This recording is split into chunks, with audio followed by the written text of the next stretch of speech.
fait qu'une seule. Souvent, j'ai dit aux gens, moi, je ne sais pas. Moi, personnellement, j'ai lu les rapports. Hein. J'ai dit, je ne peux pas comprendre. Vous avez fonctionné, on fait un rapport, n'est-ce pas, Maman Martine? Une fois, j'ai assisté dans une réunion où elle s'est plainte et je l'ai soutenue. Et on a fait un rapport et personne n'a lu. Et on se retrouve l'année après, on commence à dire, mais qu'est-ce qu'on va faire? Non, non, on avait fait le rapport de ce que nous avions fait l'année passée. On a ressorti les forces, les faiblesses, il y a même des recommandations. Mais vous n'avez pas lu. Donc, c'est très important de faire quoi? D'évaluer la culture organisationnelle d'une église locale. Alors, dans cette session, nous allons voir l'organisation, c'est un instrument de la vision. C'est un instrument de la vision. Vous voyez que la vision, c'est la pierre même sur laquelle tout est bâti. Okay? La mission, c'est ce que l'organisation cherche à accomplir. Et troisièmement, les valeurs, c'est le code de conduite des membres. Vous voyez que déjà à partir d'ici, les choses sont claires, n'est-ce pas? Hein? Ne confondez pas. On a la vision, elle est inspirée de Dieu. La vision, c'est Dieu qui l'a donnée, on ne vient pas chipoter là-dedans. Je ne sais pas si vous me saisissez. Dieu a donné la vision une fois pour toutes, elle est là. Mais cette vision-là génère une organisation. L'archevêque a reçu une vision et il a dit, ok, pour que cette vision marche, voilà, je mets sur pied les ministères chrétiens Logos Rema. 5 ministères. Est-ce que vous me suivez? Donc, ces ministères-là émanent de cette vision. Donc, s'il n'y avait pas cette vision-là, il n'y aurait pas les structures. Est-ce que vous me suivez? Et maintenant, à chaque structure-là, on fait quoi? On donne maintenant une mission. C'est comme ça que chacun d'entre vous ici, vous avez une mission, même dans les documents qu'on vous a donnés. Département tel, mission. Pastorat tel, mission. Et hier, on échangeait jusqu'à jusqu'à très tard avec l'évêque Judy. Je crois qu'on aura le temps, on va organiser un temps. On prendra cette fois le temps pour expliquer à chaque leader quelles sont les implications qui sont liées à la mission qu'on lui assigne. Est-ce qu'on est ensemble? Donc, je reprends, on a la vision et de la vision émane une organisation. Et à cette organisation-là, maintenant, chaque structure de cette organisation, on lui donne une mission précise. Vous êtes ancien à l'enfance. Mais à cet temps, il y a une mission qui vous est donnée. Vous ne pouvez pas dire, non, moi je ne suis pas venu le dimanche parce que j'ai prêché hier dans un matanga. Non. À ce moment-là, il y a un problème. Vous avez une mission. Les tâches pastorales sont là. Je ne sais pas si vous me saisissez. Elles aussi, ils ont la mission. Donc, vous ne pouvez pas, parce que vous vouliez aider les tâches pastorales, vous bafouez votre mission. Non, il y a un problème. D'où on arrive maintenant à la question des valeurs. Donc, maintenant, les valeurs. La mission, comme on l'a dit, c'est ce que l'organisation cherche à accomplir. Mais maintenant, on ne peut pas vivre comme ça. OK? Toi, tu cherches à accomplir la mission de ta structure, hein, décentralisée. Moi, je cherche à accomplir la mission de ma structure décentralisée. Mais, juste une anecdote. À une époque, quand je travaillais, c'était encore la comptable à l'époque là. Bien aimé, quand on était là, maman Cathy doit en savoir quelque chose. On appelait ça comment? Milimo. Donc, autrement dit, vous pouvez avoir 2 personnes qui s'entendent très bien toute l'année. Ils sont même les meilleurs amis du monde, maman. Mais dès qu'on arrive à la période, ils commencent à se disputer. Vous vous demandez, non, mais attendez, finalement, mais qu'est-ce qui se passe? Pourquoi? Les valeurs. Des fois, je ne sais pas si vous connaissez cette expression, il dit les royalistes et les roitelets sont plus royalistes que le roi. Hein? Donc les petits rois là, ils sont plus royalistes que le roi lui-même. On voit quelqu'un, il se cambre sur, non, c'est ma tâche, clash au point de créer même une situation de conflit avec toute l'organisation. Non. On a un code de conduite, ce sont les valeurs. Donc, c'est ce que nous allons voir. La structure, c'est un instrument de la vision. La mission, c'est l'organisation, c'est ce que l'organisation cherche à accomplir. Et les valeurs, c'est le code de conduite des membres. Alors ici, nous disons la grande commission. Donc, allez faire de toutes les nations des disciples. Ça, c'est la vision. En tout cas, vous ne pouvez pas avoir une vision d'une église locale qui va à l'encontre de ça. Non, c'est que là, vous n'êtes plus enfant de Dieu. Hein? Donc, toutes les visions elles convergent vers ça. Le gain des âmes. La grande commission. Allez faire de toutes les nations des disciples.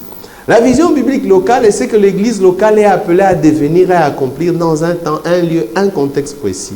Elle fait partie du plan global de Dieu, mais elle s'incarne localement.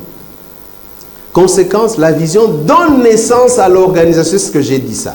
Elle détermine les priorités, les structures, les méthodes, même le style de leadership. Par exemple, chez nous à Logos Rema, puisque nous ne faisons exception de personne, le leadership, c'est un leadership en couple. Donc, quand par exemple, c'est comme ça que quand on ordonne, on consacre, on demande que le conjoint vienne.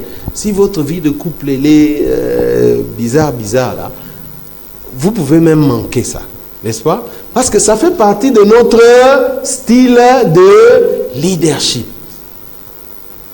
Quand je reçois les mariés, je dis toujours aux mariés, si un conjoint devient violent, venez. Parce que chez nous, nous condamnons toutes sortes de violences, même verbales. Ça fait partie de notre style de leadership. Donc, ne soyez pas surpris si un jour, vous voyez maman appeler votre conjoint. Oh non, mais moi quand j'étais devenu diacre, j'étais devenu tout seul. Non, non, non, non. Ça fait...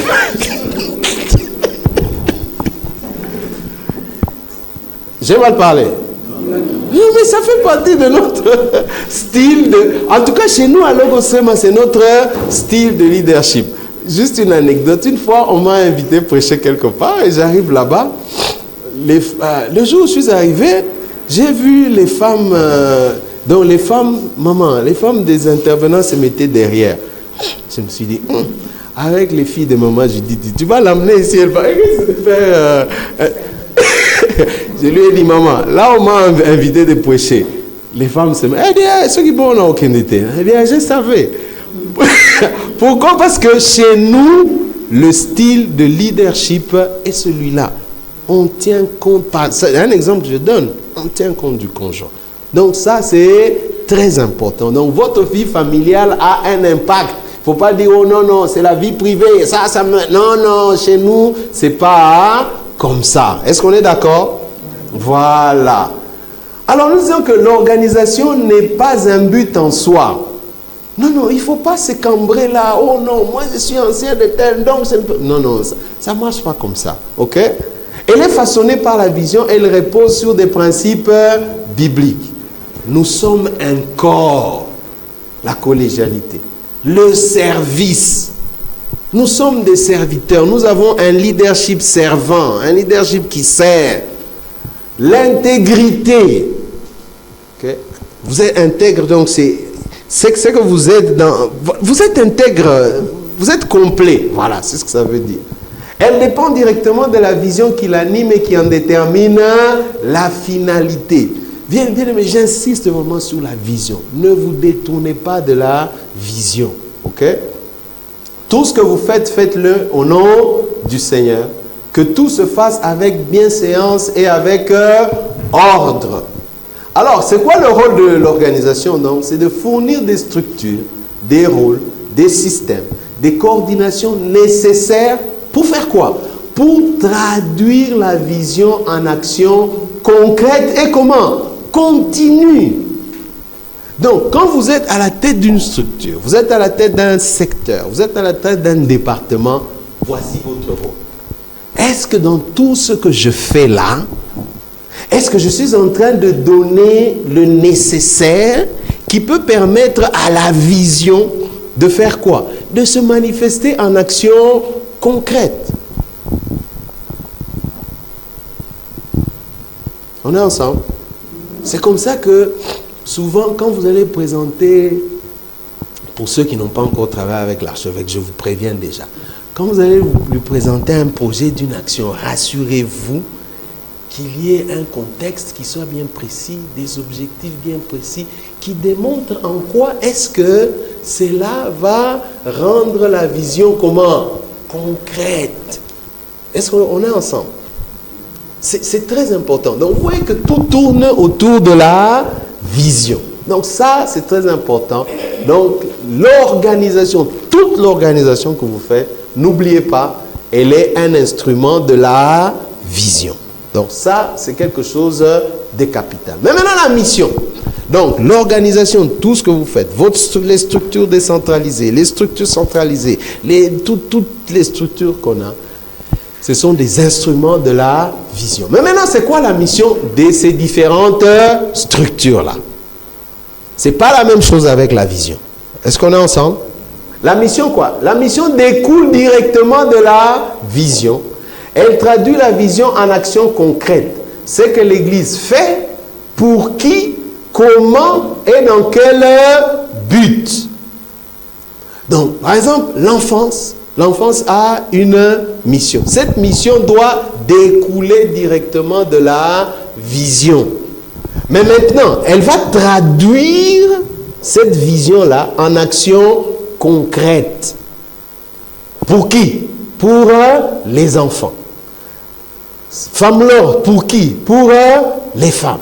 Est-ce que vous me suivez? Ainsi de... Donc, ça, c'est quelque chose que vous, en tant que leader, vous ne devez pas perdre de vue.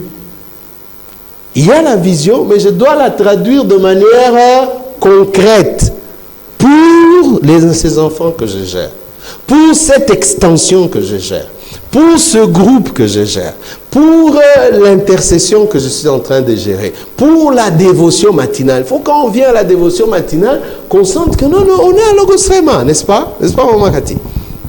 Donc, ça doit traduire de manière pratique la vision. Sinon, on va être dans l'activisme. Hein? On fait seulement, on fait. Oh, on veut faire la retraite. Bon, c'est bien. Quand on fait la retraite, en quoi est-ce que c'est en train de traduire de manière concrète la vision? Est-ce qu'on est ensemble? Voilà. Exemple de mission. Non, on peut avoir plusieurs missions. Former des disciples matures, par exemple. Former des disciples matures. Les affermissements. Donc, quand quelqu'un sort aux affermissements, ça c'est des exemples que j'ai donnés, hein. Quand quelqu'un sort des affermissements, ça doit être un disciple qui est comment? Qui est mature. C'est comme ça que tous ceux qui ont fait les affermissements, à la dernière leçon, on vous parle de la vision Logos Rema. C'est donné par le pasteur Alex lui-même, par exemple. Il a évangélisé les nations. Est-ce qu'il y a ceux de l'évangélisation qui sont là? Vous devez traduire de manière concrète la vision. Dit, oh non, ça doit être comme ça. Servir la communauté locale. Tantôt là, j'ai parlé du salongo évangélique. Si vous voyez les impacts que cette activité-là a produit, non mais ça fait connaître la vision. Le bourgmestre, à ce moment-là, il voit que c'est curé et vous lui parlez de la cure d'âme. Il comprend. Je ne sais pas si vous me saisissez. Donc, voilà, centre de transformation sociale. On a l'incubateur. Les gens viennent à l'incubateur, on leur parle de l'incubateur, de l'entrepreneuriat spirituel. Bien aimé, c'est pour qu'ils comprennent, voilà, dans ton entrepreneuriat, tu ne dois pas entreprendre n'importe comment. Tu ne dois pas faire tout ce que les autres font. Pourquoi? Parce que toi, tu as une identité. Donc, tout ce que nous faisons doit converger vers la vision. Donc, nous disons que la mission, quand on vous donne une mission, cette mission, c'est ce que l'organisation cherche à accomplir. Est-ce qu'on est bon? Alors, les valeurs. Je vais rapidement parce qu'on va lire les valeurs. On dit, les valeurs sont les principes bibliques, suivez-moi bien, vécus, qui orientent la culture interne de l'Église. Donc, ces valeurs-là qu'on donne là, vous allez voir quand on va commencer à les édicter, vous allez voir que c'est ce que nos leaders vivent ici. Et quand ils ne sont pas vécus, ça devient juste des bonnes intentions. Et à ce moment-là, ça ne sert à rien. Donc, il faut qu'il y ait cette dimension-là. Cette dimension de... Donc, les valeurs doivent être vécues. Si vous venez dans mon bureau, vous jetez un coup d'œil, vous allez voir, j'ai les 10 top valeurs là, pour pouvoir m'en rappeler. Pourquoi pas? Ça doit faire partie de la vie. Je dis, elles sont l'ADN spirituel de l'organisation, exprimant comment l'Église agit, réagit, coopère dans l'unité et dans l'amour. On va voir une de nos valeurs où on dit que le leader doit créer un environnement de justice autour de lui. Donc il faudrait que, il ne faut pas seulement dire, ah lui là il est seulement compliqué. Non, on ne fait pas ça. Toi, c'est à toi de t'assurer que autour de toi, tu crées un climat, un environnement de justice. Et vous allez voir que les leaders qui font ça, qui respectent ces valeurs-là, vous allez voir, ils ont toujours des gens autour d'eux. Et je peux vous assurer, vous savez, il y a des gens à l'église ici, il suffit juste qu'ils prennent le téléphone, même s'il est au loin, il appelle tel, tu peux faire ça. La personne peut faire. Pourquoi? Parce qu'elle a fait quoi? Ou cette personne-là a créé un environnement de justice. Tenez à ça. Alors, il y a des textes bibliques qui sont là. Voici le fruit de l'esprit. L'amour, la joie, la paix, la patience. Ayez en vous-même les sentiments qui étaient en Jésus-Christ. Alors, parmi les valeurs, il y en a plusieurs. Hein. On peut parler de l'amour fraternel, de l'intégrité, de l'humilité dans le service, ou de l'obéissance à la parole. Bon, j'allais sauter ça, mais je dis quand même. Vous n'avez jamais remarqué, généralement, quand on présente l'archevêque, on le présente trop. Hein. Vous voyez, des fois, il fait ça. Hein, vous avez déjà remarqué, hein? Vous avez déjà remarqué. Moi, c'est quelque chose qui me touche énormément. Je dis, donc, en fait, la gloire que vous me donnez, je fais quoi? Je la renvoie à Dieu. Alléluia. Je croyais que j'étais en train de prêcher. Non, c'est hier que j'ai... L'obéissance à la parole ou la prière comme un fondement. Bon, je dirais même, la prière doit être notre premier réflexe. Dès que vous êtes en situation délicate, premier réflexe, prier, n'est-ce pas? Donc ça, ce sont des exemples des valeurs. Nous disons, les valeurs sont le code des conduites des membres. Donc ça, c'est vraiment très important. Alors nous concluons en disant ceci. Une église locale... Oh, excusez-moi. Oh là là, je suis allé trop vite. Une église locale ne peut exister sans vision. Une organisation ecclésiale ne peut prospérer sans être enracinée dans la vision divine. Donc, vous voulez que l'organisation puisse vivre... Donc, c'est que l'organisation naît. Donc, c'est la vision qui engendre l'organisation. Non, s'il n'y a pas de vision, il ne peut pas y avoir d'organisation. Et quand cette organisation est engendrée, quand elle est née, pour qu'elle prospère, il faut qu'elle fasse quoi? Elle doit être enracinée dans la vision divine. Je ne dis pas ça pour provoquer le pasteur, mais j'ai quand même circulé dans beaucoup de nos provinces ecclésiastiques. Généralement, les extensions qui prospèrent, ce sont celles qui restent enracinées dans la vision. Vous êtes enraciné dans la vision, vous allez voir que vous allez prospérer. Donc nous disons que la vision exprime ce que Dieu révèle. La mission traduit ce que l'Église poursuit. Donc c'est que l'organe. Ici, vous voyez dans l'Église locale, hein, vous voyez dans la structure, vous voyez l'anciennat, vous voyez le pastorat, vous voyez le secteur. La mission traduit ce que le secteur, ce que le pastorat poursuit.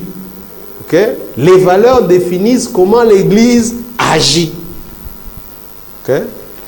Donc ça, c'est vraiment important. Alors, comprendre ce lien organique, donc le lien qu'il y a entre la vision, la mission, les valeurs, permet à chaque église locale d'être fidèle à son appel. Vous n'allez pas être éparpillé dans ce que vous êtes en train de faire, tout en adoptant une organisation adaptée à son contexte. Il ne faut pas dire, oh non, voilà, avant on avait 2 diaconesses à Femme-Laure, mais maintenant on en a 6. Est-ce que c'est toujours le même contexte? On est ensemble? Ça doit être adapté à son contexte. Alors, maintenant, ça, c'est un peu un exercice que nous allons faire. Donc, personnellement, vous allez établir un lien entre la vision, la mission et les valeurs des Miclon dans votre département. Vous voyez ce que j'ai fait ici? Vous aussi, quand vous rentrez, faites aussi la même chose pour que les gens fassent un lien, suivez-moi bien, entre la vision qui est là, entre la mission de votre département et les valeurs. Parce que c'est bien qu'on parle de ça comme nous nous retrouvons ça, mais est-ce qu'au quotidien, tous ceux sur qui vous exercez votre leadership, est-ce qu'ils sont-ils, est-ce que êtes-vous en train de veiller à ce qu'ils vivent selon les valeurs? Êtes-vous en train de vous assurer, est-ce que toutes vos réunions sont-elles en train de traduire de manière pratique la vision? Donc ça, c'est un exercice personnel que vous devez faire. Un travail en groupe qu'on va faire. Définir les valeurs clés de votre département ou secteur à partir de celles des Miclon. On a nos 10 top valeurs. Maintenant, par rapport à votre secteur, sur quelles sont les valeurs sur lesquelles vous devez insister le plus? Parce que c'est comme, au fait, tout ça, il faut arriver à traduire ça de manière pratique, et cela au quotidien. Alors ici, je rappelle la vision, on a déjà lu ça. Je rappelle la mission, on a déjà lu ça. On en vient aux 9 valeurs. Je vais lire ça rapidement, et puis nous allons prendre un temps, nous allons commenter. Premièrement, les valeurs ici sont les qualités ou les traits de caractère nécessaires que devrait posséder tout leader. Donc, quand vous êtes leader à Logos Rema, voilà les qualités, voilà les traits de caractère nécessaires que vous devez posséder. Premièrement, vous voyez ici on est en train de oindre David, n'est-ce pas, par Samuel. Le meilleur leadership est celui qui est exercé sur base de valeurs bien précises, non complaisantes et sans compromission. Vous savez, les gens n'oublient pas. Vous avez fait une injustice et ils vont revenir pour que vous en fassiez une deuxième. Et quand vous dites, non, ça chez nous on ne le fait pas, c'est vrai, mais rappelez-vous, vous aviez fait ça. Non. Il faudrait que vous soyez non complaisant, sans compromission. Première valeur. Vous pouvez lire ça dans Psaume 15, 1 à 5. Deuxième valeur. Les leaders pratiquent et se disent la vérité eux-mêmes. Vous savez, quand un homme arrive à se mentir lui-même, en tout cas là, il a atteint un degré terrible.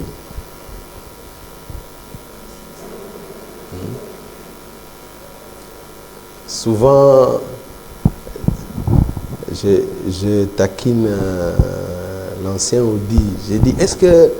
Non, je me suis conseillé moi-même. Donc, tu veux faire quelque chose, tu veux demander quelque chose, et puis après, tu ne le fais pas. Et puis, non, pasteur, tu m'avais dit, non, je me suis conseillé moi-même, et puis moi-même, j'ai laissé. Non, ça, c'est être à même de vous dire la vérité vous-même. Mais vous devez aussi vous dire la vérité entre vous. Vous voyez ici Nathan qui est en train de dire à David que voilà, tu as pris la femme d'autrui.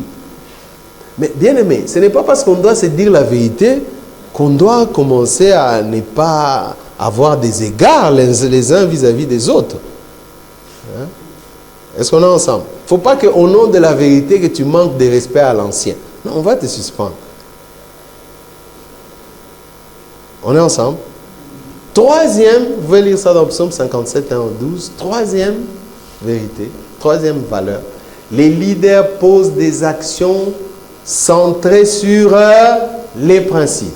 On voit ici Pierre avec le centenier romain. Pierre s'est dit non. Eux là, ce sont des païens. Moi, je ne peux pas m'assembler avec eux. Et Dieu lui montre, il lui dit, tue et mange. Il dit, non, c'est impur. Dieu le regarde. Toi, ne dis pas, ne dis pas que c'est impur tant que moi-même, je n'ai pas encore dit que c'est impur. Donc, vous devez vous assurer, est-ce que l'action que je pose ici, est-ce que je suis en train de la poser sur un principe? Parce que si vous ne faites pas ça, ça va être difficile. Ça, rassurez-vous de cela tous les jours. Vous allez lire ça dans Proverbes 4, 20 à 27. Il y a une histoire qui me revient. On devait aller en mission à Bunia. On était à Kisangani. Et on arrive là-bas, on commence à faire le check-in. On devait prendre un petit porteur. Et on nous dit, on était à 7 dans la délégation. On nous dit, non, non, voilà, on a de la place que pour 6 personnes. Bon, maintenant, il faut choisir 6 personnes sur les 7. Vous faites quoi? Vous choisissez... Mais, et dans des cas comme ça, les parents ne vous disent rien, vous regardent, c'est vous qui... Elle dit, non, non, bon, on dit, tel on le prend parce que, tel on le prend parce que... Bon, comme il y avait un frère qui, ce jour-là, était arrivé en retard, il dit, non, non, comme lui, il est en retard, on va prendre ceux qui sont présents. Il n'est pas resté, il est venu avec le bus. Et il est venu avec le bus conscient qu'il était en retard. Est-ce que ce n'est pas fondé sur un principe? Voilà. Mais si ce n'était pas fondé sur un principe, vous allez prendre, non, on attend lui, on prend d'abord l'autre. Ça crée des murmures, n'est-ce pas? Vous savez, c'est ce qui est bien avec le jugement de Dieu. Romain nous dit ça. Quand Dieu va nous juger, les personnes qui vont en enfer, eux-mêmes seront conscients. Eux-mêmes vont dire non, Dieu a raison de nous envoyer ici. Il n'y aura pas de contestation. 4e principe, la prise de décision confirme ou compromettent nos valeurs. Donc, vous pouvez dire, j'ai des valeurs, j'ai des ceci, j'ai tout ça. Mais c'est au moment où vous devez prendre des décisions que l'on va voir qu'effectivement, est-ce que vous avez véritablement ces valeurs ou pas? C'est comme ça que vous voyez Daniel ici. Il disait, non, moi, tous les jours, tous les soirs, je prie en direction de Jérusalem. Et jusqu'aujourd'hui, les Juifs font ça à partir de lui. Mais à un moment, quand on lui a dit, non, non, si tu fais ça, on va te jeter dans la fosse au lion, il dit, non, non, pour moi, c'est une valeur. Quelle que soit la situation, je le fais. Donc ça, c'est très important. Vous pouvez lire ça dans Daniel 6, 1 à 10. 5e valeur. Dieu tient les leaders pour responsables quant à la création d'un environnement de justice dans leur champ d'action. J'en ai parlé tantôt, non? Vous savez, ici, c'est Jésus qui est en train de laver les pieds. Vous savez, vous risquez de croire, si vous ne lisez pas véritablement, vous risquez de croire que Jésus s'est réveillé un bon matin. Non. Qu'est-ce qui s'est passé pour que Jésus en arrive là? Jésus est en train de passer ses derniers moments avec les disciples. La même nuit, suivez-moi bien, la même nuit, la mère de Jean et de Jacques vient avec ses 2 fils pour dire, non, non, Seigneur, je veux que l'un soit assis. Elle le dit en public, hein, vous voyez, Jésus est assis avec tout. Que l'un soit à ta droite. Jésus lui dit, non, non, est-ce que peuvent-ils boire la coupe que j'ai? Il me dit, ils vont boire. Puis Jésus regarde, il dit, non, non. Il dit, ça ne dépend. Voyez un peu, donc, elle l'a embarrassé. Hein. Ça ne dépend pas de moi. Et puis, la Bible dit que il y a une hostilité, lisez ça dans Jean, il y a une hostilité qui s'est levée contre les deux là.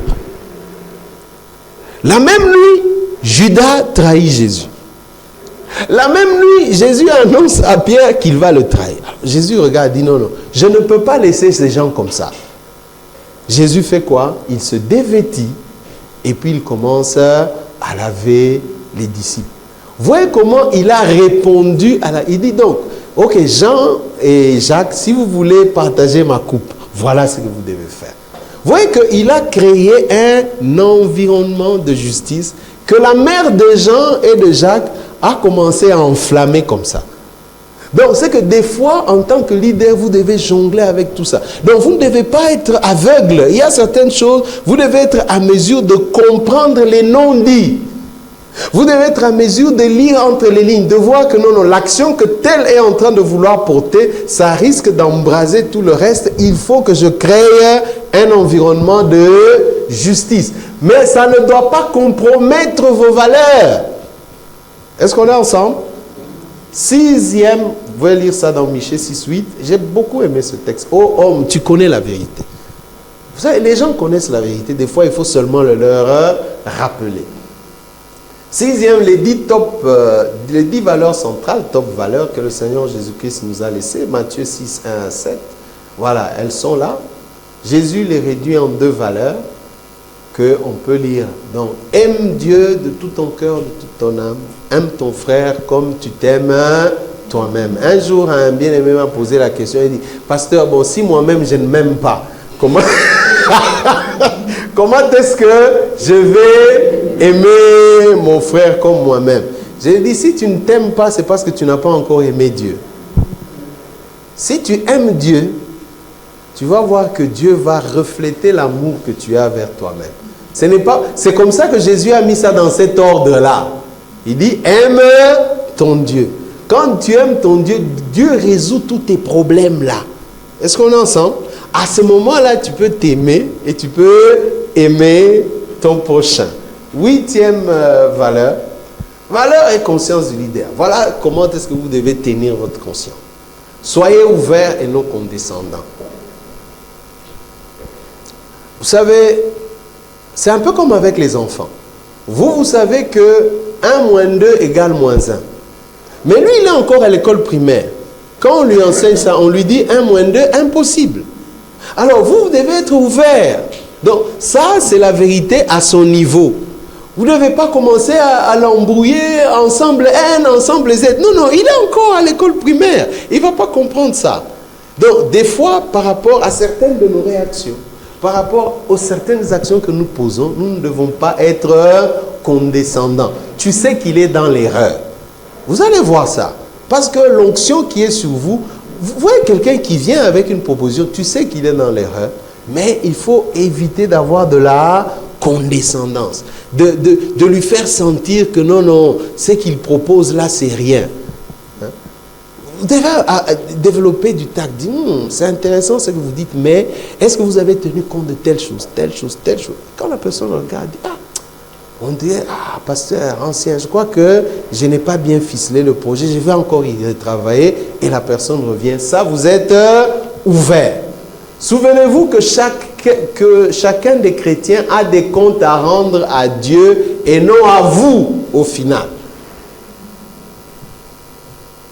Bon, ça c'est pas pour qu'à tout moment vous disiez aux gens, bon, je te remets entre les mains du Seigneur.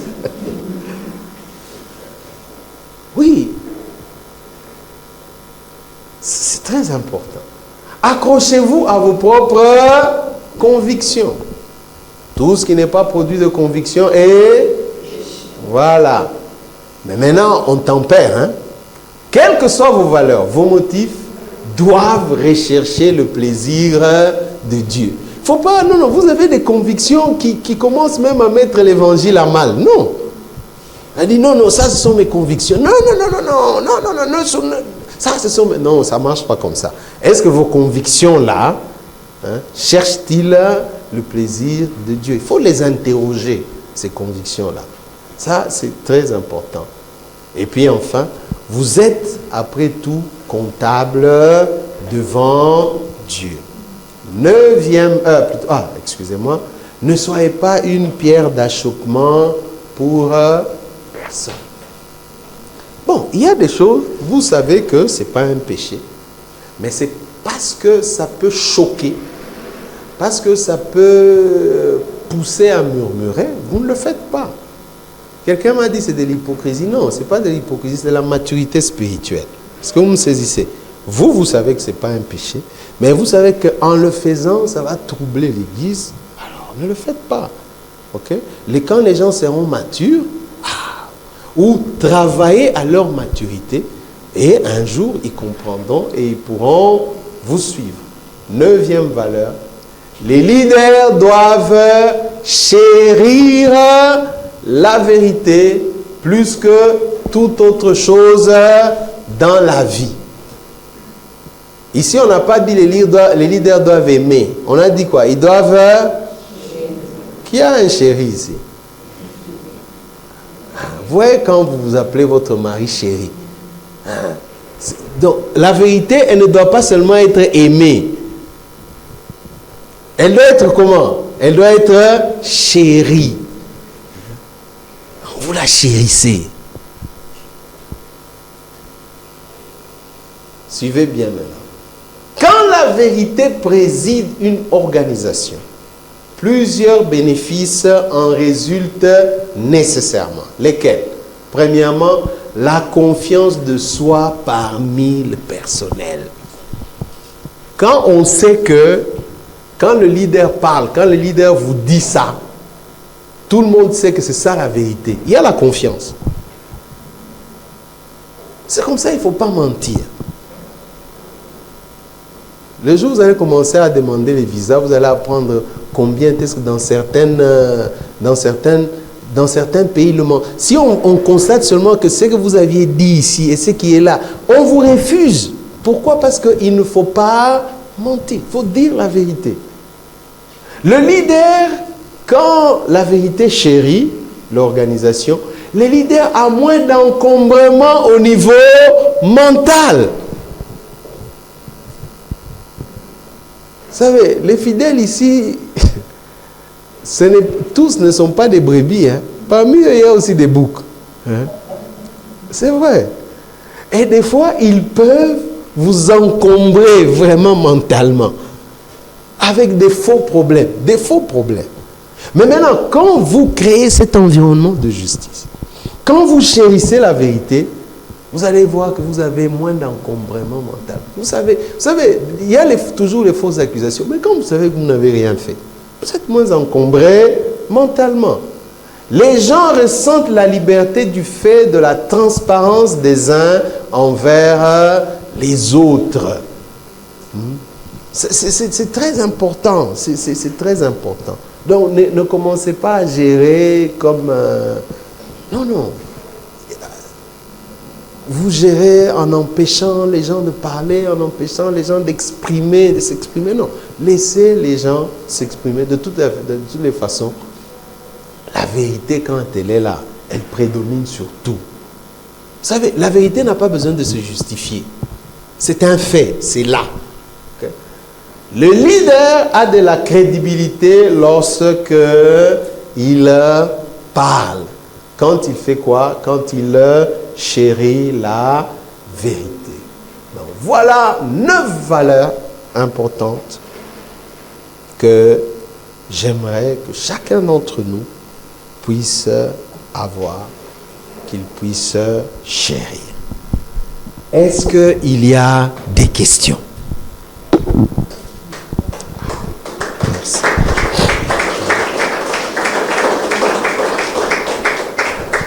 Y a-t-il des questions sur tout ce que nous avons dit ici, sur les missions, les valeurs, l'organisation? Oui, maman? Je voulais revenir sur le 14.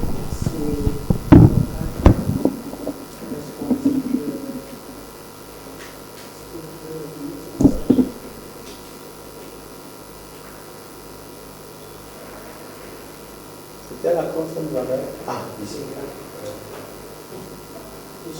Que chacun des chrétiens a des comptes à rendre à Dieu et non à vous au final. Si je reviens sur cette question, parce que ça revient souvent au fait de gérer les leaders dans l'Église, vous trouvez, c'est pas peut-être dit de cette manière, mais le langage, je ne sais pas si vous avez déjà rencontré cela. Je ne suis pas, de toute façon, je ne suis pas venu servir de Dieu, je suis venu servir de Dieu. Ouais. C'est courant dans les langages des enfants de Dieu. Parce qu'on ne comprend pas exactement la quintessence de ce point-là qui est dit dans Romains chapitre 14. Dieu, on ne le voit pas. Je ne sais pas si vous l'avez déjà vu. Mais Dieu se fait représenter.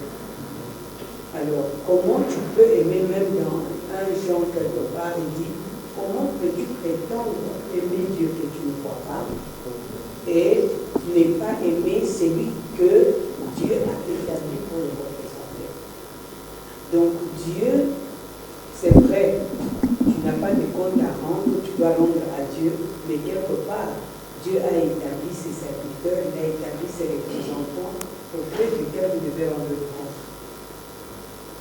Mais quant à dire que lorsque vous suivez la personne, à un moment, on ne force pas, mais on doit mettre la personne devant sa responsabilité. Et lorsque la personne devant la responsabilité, elle s'entête à ce moment-là, vous le laissez à Dieu seul. Et Dieu maintenant lui parle à la manière dont il avait parlé pour l'appeler. Et là, il va comprendre tout en nous gardant toujours dans la prière, se disant qu'il ne se perd pas comme Dieu. Jésus avait dit à Pierre, le diable t'a réclamé pour te régler, mais j'ai prié pour toi. Donc ça, c'est l'attitude du leader. Même s'il t'a désobéi, ne l'envoie pas au diable, prie, Dieu sait comment ramener la personne. Notre souci, c'est que les gens arrivent à rendre des comptes. Ça, c'est juste un petit ajout que je voulais apporter parce que, en tant que leader, avec tout ce que nous gérons, mais même entre nous-mêmes, il y a des choses que nous devons faire attention. C'est lui qui est, vous êtes diacre, vous êtes diaconesse, devant l'ancien. Il est le représentant. Moi, je vais aller voir l'archevêque là. L'archevêque là. Alors, si tu respectes l'archevêque, respecte aussi. Si tu respectes l'archevêque, respecte le pasteur. Et ainsi de suite. Donc, cette hiérarchie-là, je crois que les valeurs sur lesquelles on insiste, vraiment, vous devez vraiment le prendre par rapport à ce qui doit vous aider à tenir bon et à être efficace dans le ministère. Merci beaucoup, Excellence. Et c'est l'importance même de cette incise-là, au final. Donc, c'est que ce n'est pas une excuse pour dire non, non, non. Vous devez rendre des comptes parce que c'est comme ça que l'organisation marche. C'est important, c'est capital. Y a-t-il une autre question? Oui, maman. Ah, pasteur avait déjà une question. Oui, oui. Et puis, on va donner la... Oui, pasteur Floribert. Évidemment, tout est devenu clair maintenant, tout est entré dans la mémoire. Là où il y avait des doutes, là où il y avait un peu d'obscurité, il y a maintenant de la lumière. Mais il y a un point qui reste dans ma mémoire, sur lequel je pose la question.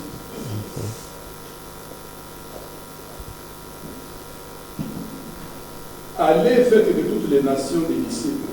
Matthieu 28, 19. C'est une mission.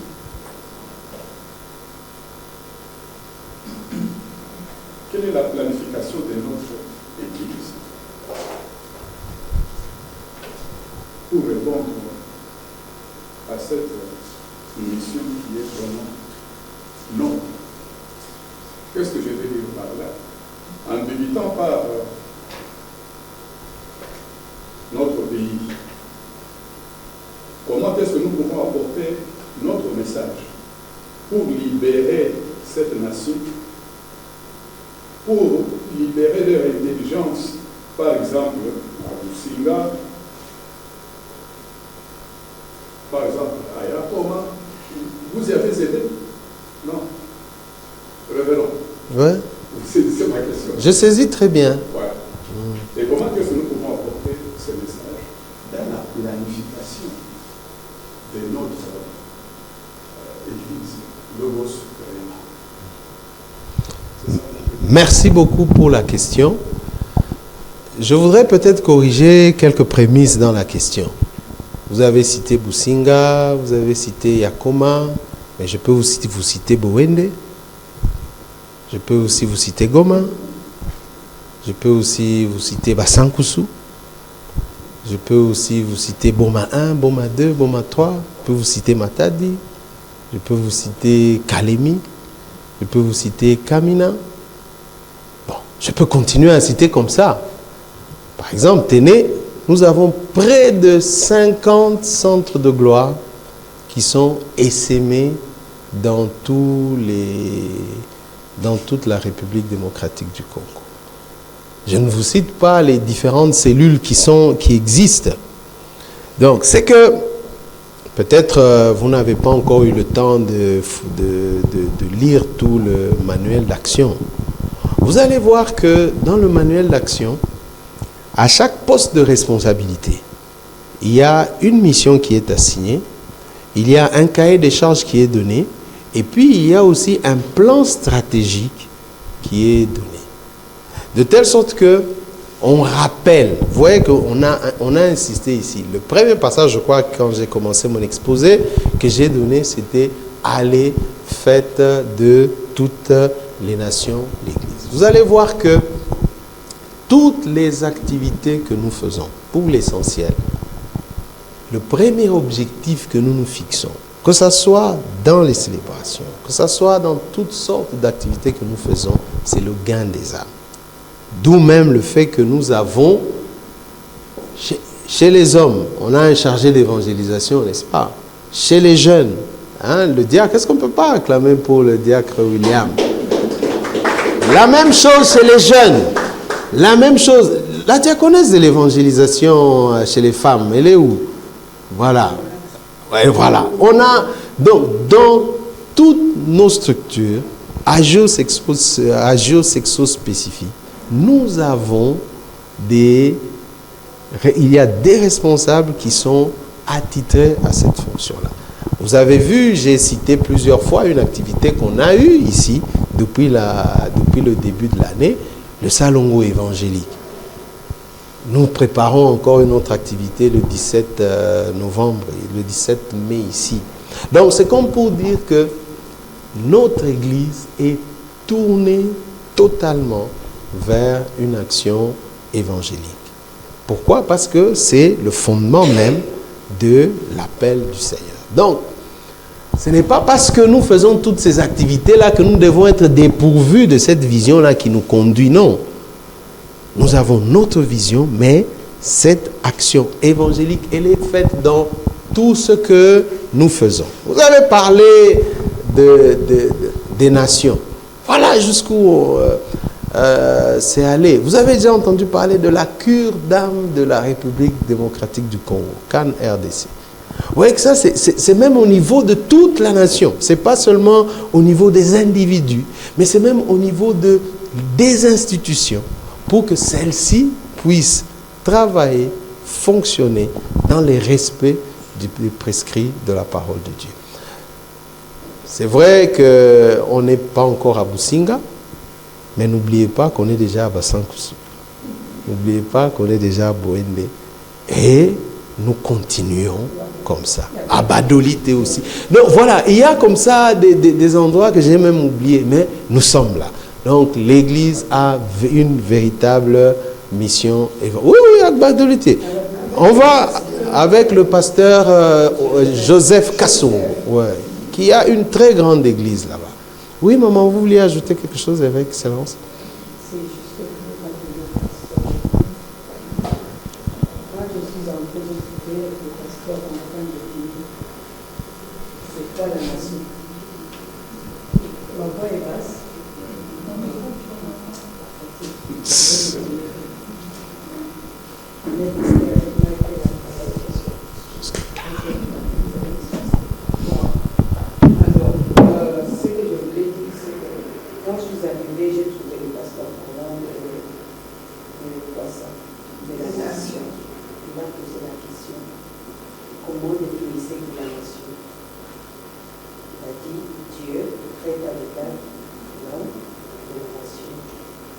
Donc, si nous considérons que l'homme, en tant qu'être aux yeux de Dieu, est une nation, par exemple l'Abraham, qui a béni dans son sein qui était invisible, il y avait plusieurs nations d'Abraham.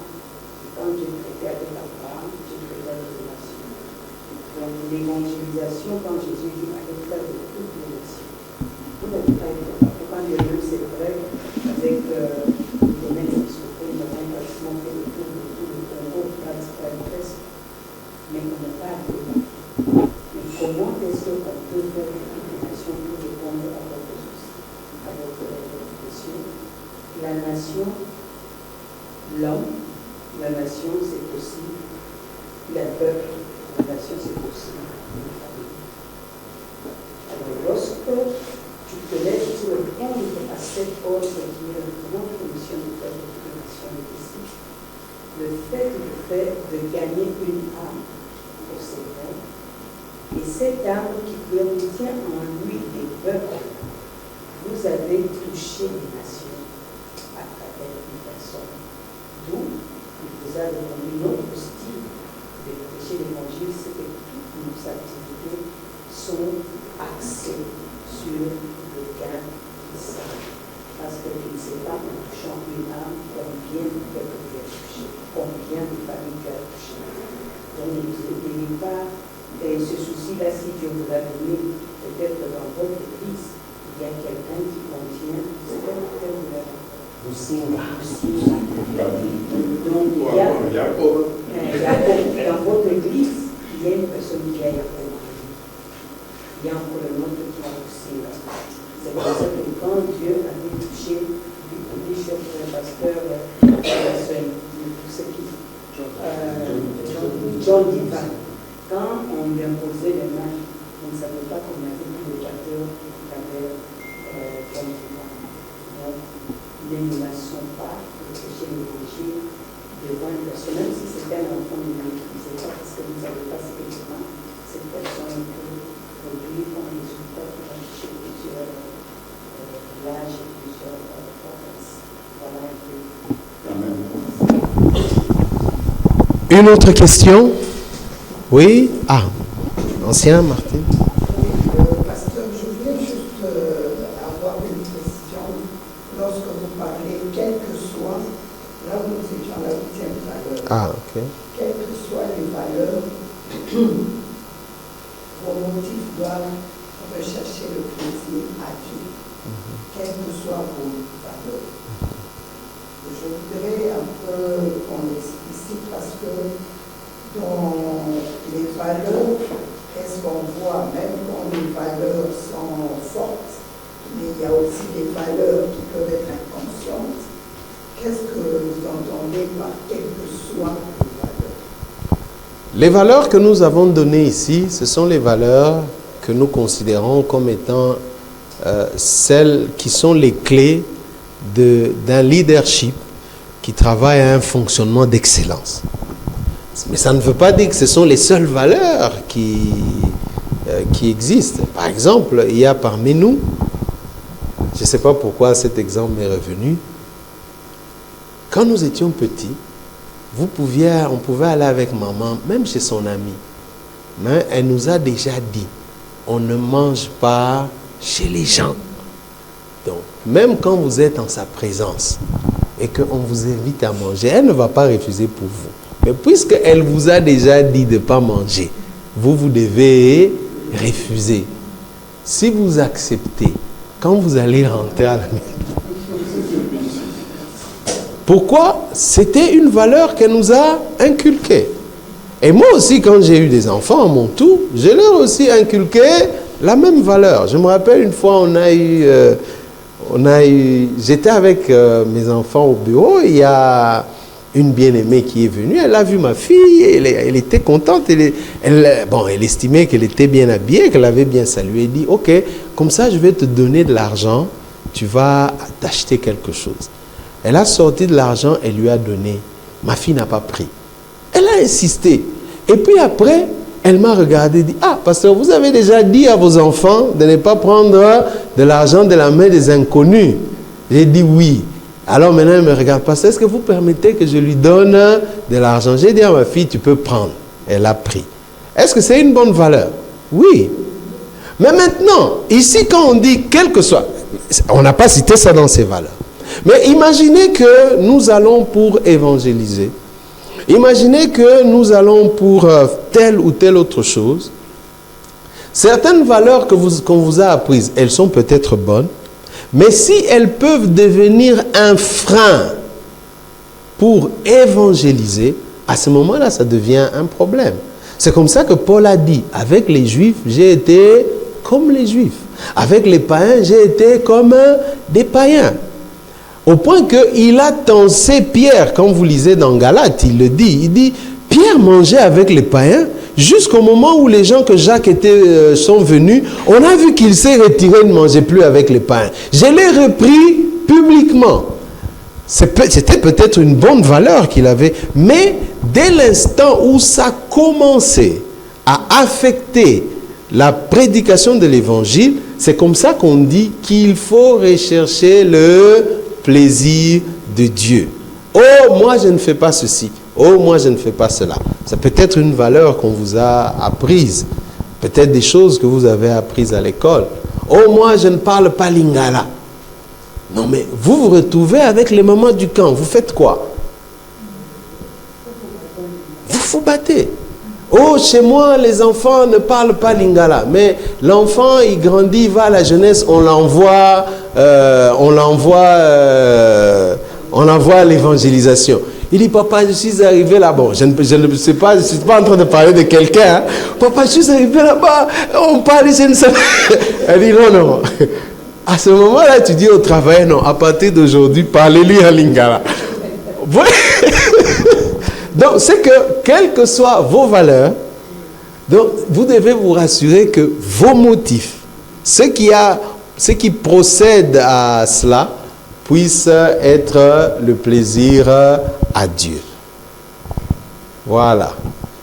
Une autre question, sinon nous allons arrêter par là. Et nous allons passer à notre pause café. Voilà, que le Seigneur vous bénisse abondamment. Donc nous allons prendre une petite pause, on va souffler un peu. Donc allez, servez-vous. N'oubliez pas les valeurs. Hein? Quand vous vous servez, il ne faut pas manger et puis jeter les... Il y a des poubelles.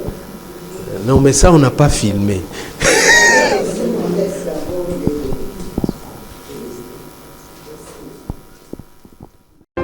Thank you.